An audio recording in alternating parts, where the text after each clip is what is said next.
Assalamualaikum, salam sejahtera. Saya Zulfitri Yusof bersama anda dalam Buletin Awani. Sejak pengumuman Perdana Menteri Datuk Seri Ismail Sabri Yaakob mengenai kenaikan gaji minima, banyak pihak yang mengeluarkan kenyataan seolah-olah kenaikan ini akan merencatkan pemulihan ekonomi dan harus disemak semula.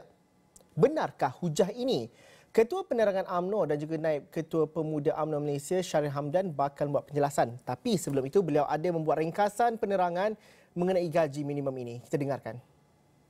Baru-baru ini, dua persekutuan Pekilang-Pekilang Malaysia FMM dan Persekutuan Majikan Malaysia MEF membantah pengumuman Yang Amat Berhormat Perdana Menteri peningkatan gaji minimum daripada 1,200 ke 1,500. Kononnya peningkatan 25% ini akan merencatkan pemulihan, bukan timing yang sesuai. Soalnya, kalau setiap tahun pun FMM MEF keluar kenyataan macam ni, bila agaknya masa yang sesuai meningkatkan gaji minimum?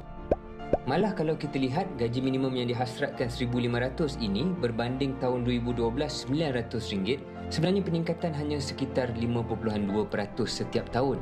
Bukanlah angka yang terlalu besar kalau kita lihat dalam kerangka yang adil. Tapi dakwaan mereka ialah perkara ini, peningkatan 25% ini terlalu besar dan akan meningkatkan kos, tidak adil bagi majikan dan juga pekilang. Betul atau tidak dakwaan ini? Pertama, kita kena akui bukan semua majikan sama. Ada majikan yang memang boleh buat perkara ni, tapi kalau tak disuruh buat, dia tak akan buat. Tapi ada juga majikan macam PMKS yang perlu diberikan sedikit kelonggaran. Dan ini pun telah diumumkan oleh PM dan memang diperjuangkan oleh Tan Sri Nur Omar selaku Menteri Medak. Jadi balik pada soalan asal, adakah ini terlalu membebankan majikan-majikan yang sederhana dan yang besar? Kita kena sedar, peningkatan gaji minimum 25% tak bermaksud total kos gaji pekerja akan naik 25%. Sebab dalam sesebuah industri ataupun sesebuah syarikat, bukan semua orang dibayar gaji minimum. Bermakna bukan kos gaji sesebuah syarikat itu semuanya adalah berkenaan gaji minimum. Malah gaji eksekutif semua lebih besar. Mungkin kos gaji minimum ini hanya mengambil 20%, 30% daripada kos gaji sesebuah syarikat. Bermakna kalau gaji minimum naik 25%, bukannya kos gaji semua naik 25%, tapi 25% daripada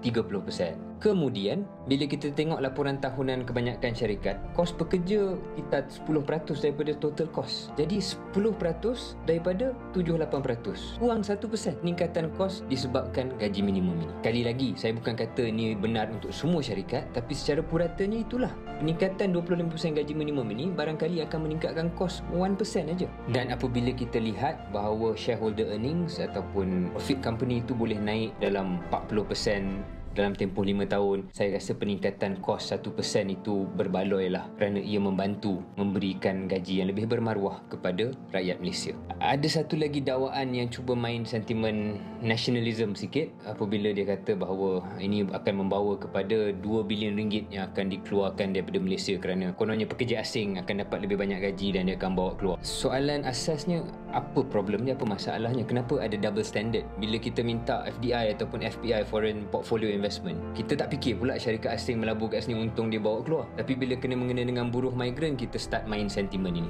Tapi hujah paling asas dan paling basic ialah dengan keadaan inflasi yang walaupun sedikit mendata sekarang masih wujud, saya kira amat wajar untuk gaji minimum ini dinaikkan ke 1,500 dan peningkatan kos yang kecil ini seharusnya ditampung oleh syarikat dan disokong oleh semua. Janganlah kita menggunakan perkara ini sebagai alasan untuk naikkan pula harga, sedangkan kita tahu inflasi yang wujud sekarang ni pun banyaknya berkenaan dengan faktor lain, bukan tentang upah pekerja. Biarlah kita semua menyokong perkara yang baik ini.